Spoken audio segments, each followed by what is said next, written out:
They taught me things, those anti-war protesting hippies. They taught me stuff like how to walk. You know, when you're walking in a protest, they told me keep your feet low to the ground. Keep your hands at your side. Don't run, don't yell, don't jump around. Don't give the cops any excuse to hit you with a nightstick and say that you were acting in a threatening manner. They'd all been hit with nightsticks. They learned these lessons. They told me how to do it. The next protest that I was in was a gay rights protest. Nobody told the gays how you're supposed to protest. It was a very different experience. I'm there like feet down, hands at my side, walking right, and they had feather boas and whistles and they're dancing. They were having a rave, essentially a rave for, there were people on stilts. I was like, the cops don't like that. You step like right over their horses, you know? It was amazing. They had the best chants. They were chanting, we're here, we're queer, we're not going shopping. I was like, that's good. I wish I wrote that. That is fantastic. It was a good time, you know? But the problem is that the cops in Sacramento at that time had gotten smart and they would just slap a parade permit on you and then take all the teeth out of your protest, start blocking streets for you, being like, hey, it's a parade. You know? Pride came early.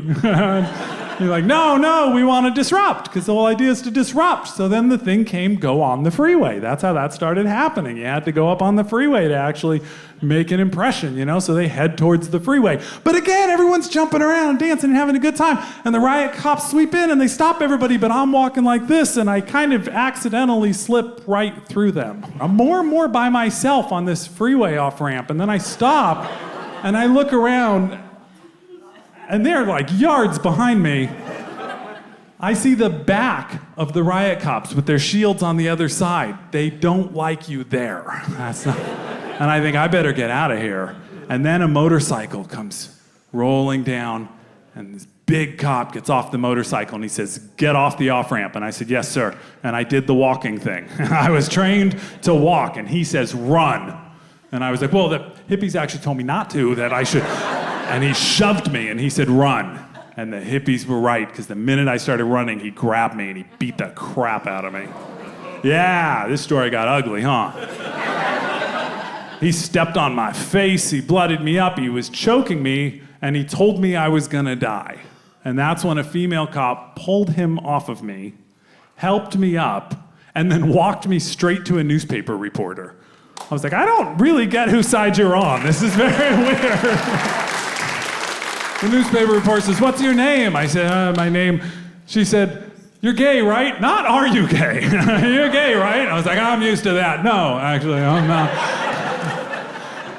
She laughed. Ha! It's a good one. And then they took me away.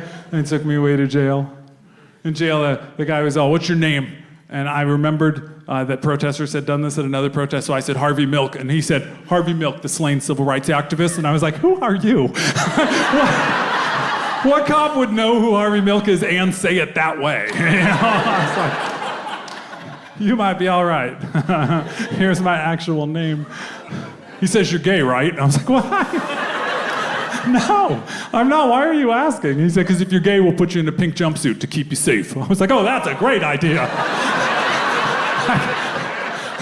You guys really thought this one through. No, if I may keep my regular clothes, some people would say they say enough already. Should go ahead and put me in the cell there. They put me in the cell. I see an interesting looking guy on the bench. I go sit down. His name is Paul. Paul says, you one of those weirdos up on the freeway? For a minute, I didn't want to admit that I was. And then I was like, no, I'm not going to be ashamed of myself. I said, yes, Paul, that was me. We're protesting for gay rights. And Paul goes, you going to save the world? I was like, I don't know, Paul, I'm going to try. What's your story? And Paul says, well, I'm just being transferred from one prison to another. But you guys blocked the freeway, so I got to spend the night here. And I was like, oh, I'm sorry, dude. And he's like, no, it's cool. I like a little change of scenery. Prison gets real boring. You know? He's like, it's nice to have a little diversion. And just then, these two skinny white kids, a full Beavis and Butthead, get put in the cell. They'd been in a fist fight with one another and gotten arrested. They put them in, they right away see me as the easy target, and they walk over and they go, get up, we want to sit there. And Paul jumps up and goes, you sit down on your shoes now! And both kids rip their shoes off, throw them on the ground, sit on them. I was like, Paul, that was amazing. I don't know what this means about us now, if I'm in your gang or if we're BFFs or whatever, but I'm into it, Paul. You are a powerful person. That was like superhero stuff. I like it.